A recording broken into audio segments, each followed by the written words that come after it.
ఓం నమః శివాయ శ్రీమాత్రే నమః. మిత్రులకి శ్రేయభిలాషులకి అలాగే నన్ను ఎంతగా ఆదరిస్తున్న యూట్యూబ్ ప్రేక్షకులందరికీ కూడా పేరు పేరు ధన్యవాదాలు. మిత్రులారా, మీ అందరికీ పరాదేవత ఎల్లవెల్లలా మీతో ఉండి మీ మనోవాంఛ నెరవేర్చాలని మనస్ఫూర్తిగా కోరుకుంటున్నాను. చాలామంది మిత్రులు, గురువుగారు మీరు కోట్ల రూపాయలు సంపాదించేస్తారు వీడియోలు చేస్తే అని చెప్తూ ఉంటారు. మేము ఆ వీడియోలు చూస్తూ ఉంటాము, కానీ అతిశయంగా అనిపిస్తూ ఉంటుంది. మీరు కోట్ల రూపాయలు సంపాదించారా? మీకు డబ్బులు వచ్చాయా? మీరే చెప్పేవారు, మీరు చేస్తే మీకే వస్తాయి కదా, ఇవన్నీ దేనికి అని అడిగేవారు కొంతమంది ఉన్నారు. సనాతన ధర్మంలో ఒక మనిషి జీవన విధానం అనేది చాలా ముఖ్యమైన విషయంగా శాస్త్రం చెప్తుంది. ఈ వీడియోలో మీరు 10,000 కోట్ల రూపాయలు సంపాదించాలి అని అనుకుని మీరు మీ జీవితాన్ని మార్చుకోవాలి అనుకుంటే ఖచ్చితంగా మార్చుకుంటారు. అంటే నేను 10,000 కోట్ల రూపాయలు సంపాదనకి అర్హుడిని, నేను సంపాదించగలను, నాకు ధనం వస్తుంది, ఖచ్చితంగా నేను అంత ధనవంతుని అవుతాను అని మీరు అనుకుంటే మాత్రం ఖచ్చితంగా అవుతారు. ఇది శాస్త్రం చెప్తున్న మాట. దాన్నే మనం యద్భావం తద్భవతి అంటాం. ఈరోజు ఈ వీడియో చేయడానికి బలమైన కారణం ఏంటంటే, చాలామంది మిత్రులు రెగ్యులర్గా, అంటే నాకు కలిసి రావడం లేదు, నా కుటుంబం కలిసి రావడం లేదు, నా భార్యాభర్తల మధ్య గొడవలు అవుతున్నాయి, ఎంత కష్టపడినా రూపాయి నిలబడటం లేదు, నా వ్యాపారం బాగా సాగడం లేదు అని చాలామంది అడగడం జరిగింది. వారందరి కోసం ఈ వీడియో. అలాగే ధనవంతులు అవ్వాలి అనుకునేవారు ఎవరైనా సరే సహజంగా ఎవరైతే ధనవంతులు అయి ఉన్నారో వారు ఎలాంటి లక్షణాలు కలిగి ఉన్నారు, ఎలాంటి మానసిక స్థితి కలిగి ఉన్నారనే విషయాన్ని కూడా మనం గమనించాలి. శాస్త్రం చెప్పే మాట ఏంటంటే, లక్ష్మి మన దగ్గరికి రావాలన్నా, మనం లక్ష్మీ యోగాన్ని కలగ చేసుకోవాలన్నా ఖచ్చితంగా మన నిత్య జీవితంలో కొన్ని అలవాట్లు మార్చుకోవాలి. ఖచ్చితంగా మీరు అప్పుడు 10,000 కోట్ల రూపాయలు సంపాదించగలిగే శక్తి సామర్థ్యాలు మీలో ఉన్నాయని మీరు గుర్తిస్తారు.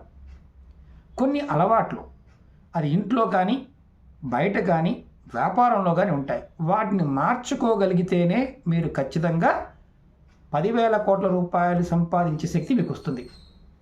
ఆ చిన్న చిన్న తప్పులేంటి, ఆ తప్పుల వల్ల ఎలాంటి నష్టం కలుగుతుందో నేను మీకు ఈరోజు తెలియచేస్తాను.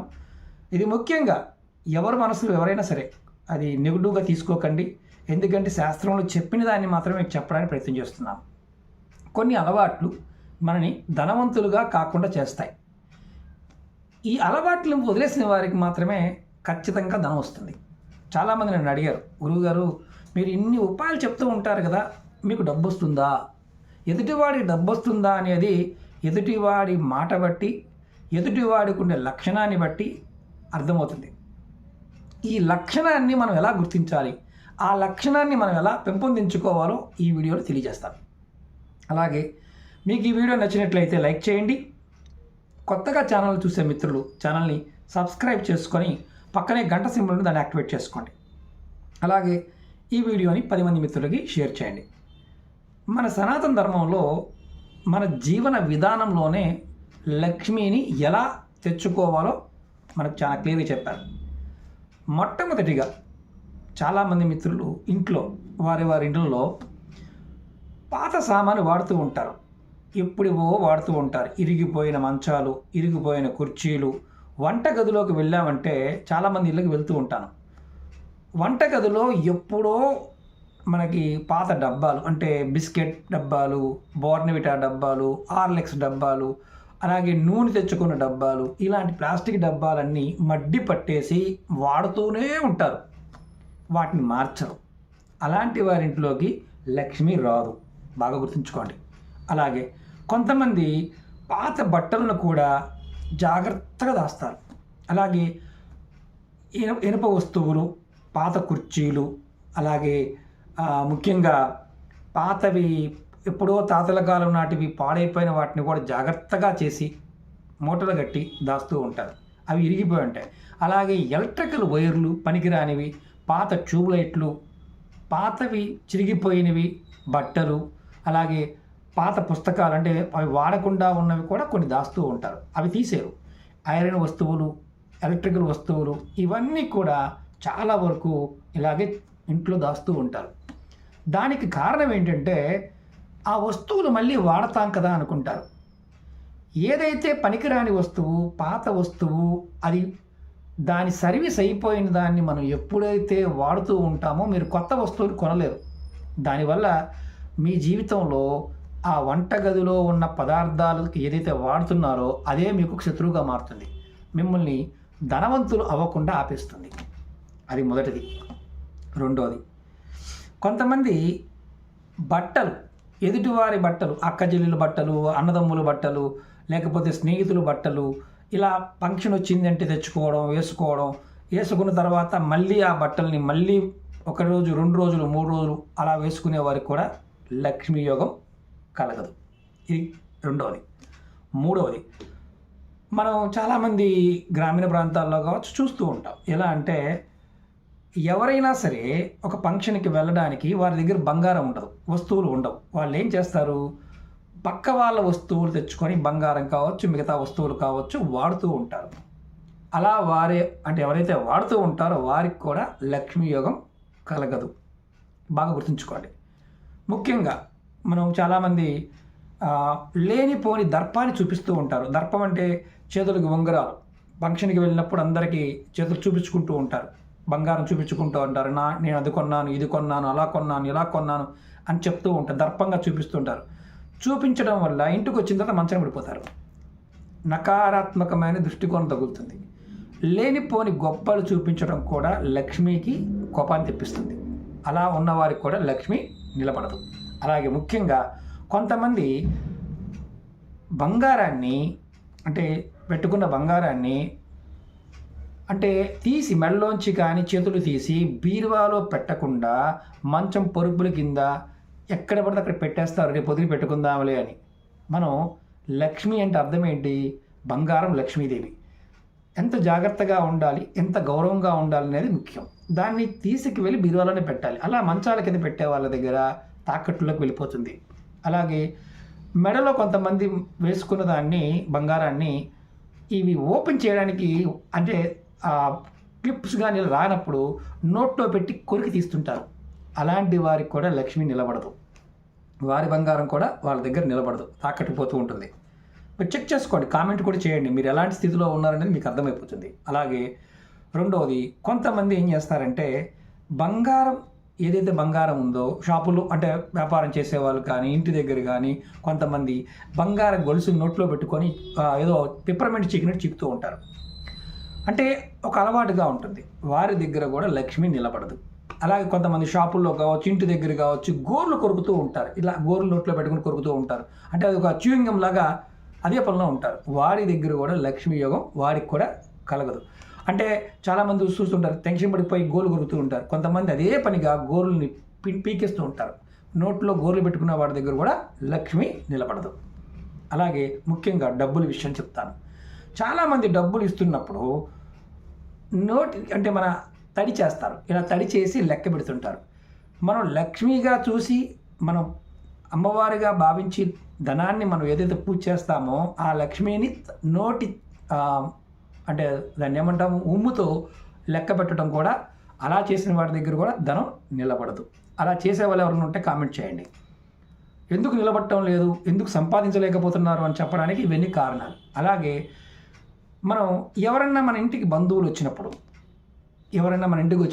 వారిని గౌరవ మర్యాదగా చూసుకోవడం మనకు చాలామందికి తెలియదు. గొప్పలు చెప్తూ ఉంటాం. వాడు మన కష్టం కోసం వచ్చాడనుకోండి, మనం గొప్పలు చెప్తూ ఉంటాం. అలా చెప్పకూడదు. ఇంటికి వచ్చిన వాడికి బొట్టు పెట్టి, మామూలుగా పూర్వకాలంలో ఇంటికి వచ్చిన ముత్తైదువు కానీ ఎవరన్నా వచ్చినప్పుడు వారికి మర్యాదపూర్వకంగా వారి ఇంట్లో ఉన్నదాన్ని, ఆహారాన్ని కావచ్చు, టిఫిన్ కావచ్చు, లేదంటే బొట్టు పెట్టి గంధం పెట్టి, ఆడవారి గంధం పెట్టి మగవారు బొట్టు పెట్టుకుని వెళ్ళేవారు.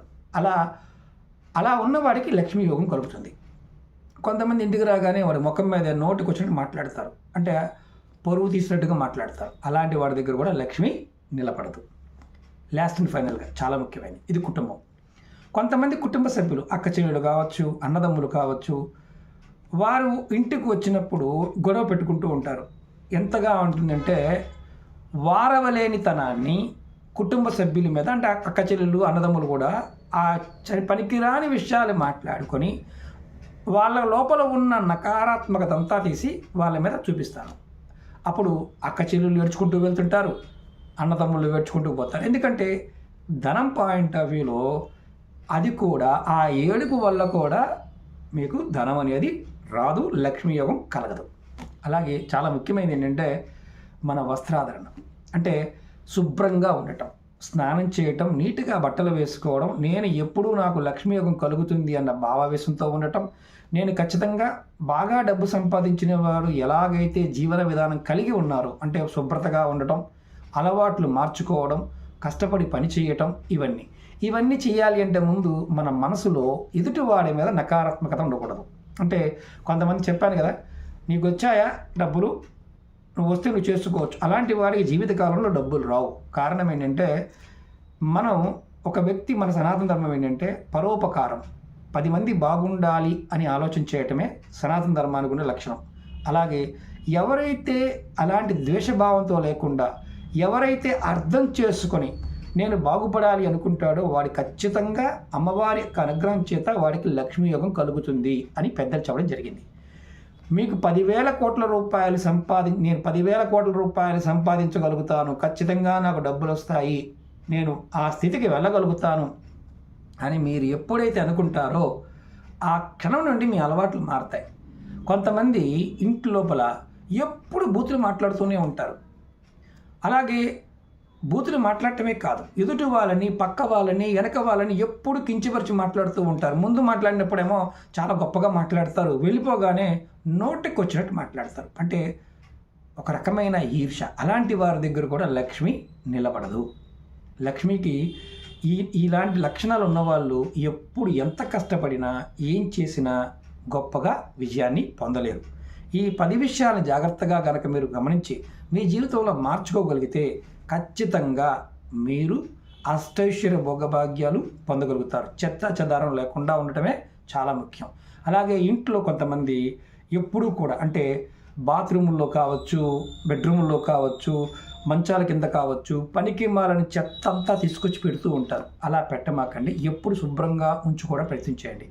మానసిక శుభ్రతతో పాటు శారీరక శుభ్రత, మీ చుట్టూ ఉన్న ఇంటిని కూడా శుభ్రతగా ఉంచుకోండి. పనికి మాలిన ప్లాస్టిక్ డబ్బాలు ఇలాంటివన్నీ తీసేయండి. వాటర్ బాటిల్, కొంతమంది వాటర్ బాటిల్ వాడటం కానీ, పనికి మాలిన బకెట్లు వాడటం కానీ, కొంతమంది టూత్ బ్రష్ కూడా సంవత్సరాల తరబడి నవ్వులుతూ ఉంటారు. నెలకొకసారి మార్చుకోవాలి.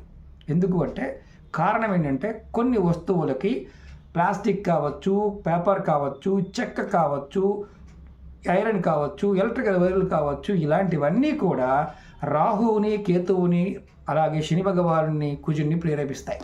అలా ప్రేరణ కలిగినప్పుడు జాతకంలో ఉన్న దోషాలేమో జాతకం కంటే కూడా ఎక్కువ ప్రభావం చూపిస్తాయి. కొంతమంది అడుగుతూ ఉంటారు, జాతకం బాగోలేదు కాబట్టి ఇలా జరిగింది. ఈ భ్రమ నుంచి బయటపడండి. జాతకం అనేది నిత్యం దైవారాధన, దైవనామస్మరణ చేసేవాడికి జాతకం పని చెయ్యదు. మీరు జాతక పరిశీలన చేయించుకున్నప్పుడు ఒక 60 పేజీలు ప్రింట్ తెచ్చుకుంటారు కదా, దాని కింద స్టార్ మార్క్ వేసి రాసుంటుంది, చూసుకోండి. ఈ వార ఫలం ఎలా ఉంది, దిన ఫలం ఎలా ఉంది, నెల ఫలం ఎలా ఉంది, కాబట్టి ఎలా ఉంది, మా జాతకాలు ఇలాగే, అదే మానసిక రోగం. దాన్ని పక్కన పెట్టి ఈశ్వరుడు నేను కష్టపడితే ఖచ్చితంగా ఇస్తానని భావంతో చేయండి, ఖచ్చితమైన ఫలితాన్ని పొందుతారు. కొంతమందికి ఇది అంటే కొంచెం ఇబ్బందికరంగా ఉండవచ్చు, దాన్ని ఇబ్బందిగా తీసుకోమాకండి. మీ అలవాటు ఇలాంటి అలవాట్లు ఉంటే మార్చుకోండి, ఖచ్చితమైన మార్పు వస్తుంది. మీకు అమ్మవారి యొక్క అనుగ్రహం చేత మీ జీవితంలో 10,000 కోట్ల రూపాయలు సంపాదించగలిగే సామర్థ్యం మీకు రావాలని మనస్ఫూర్తిగా కోరుకుంటున్నాను. ఓం నమః శివాయ, శ్రీమాత్రే నమః.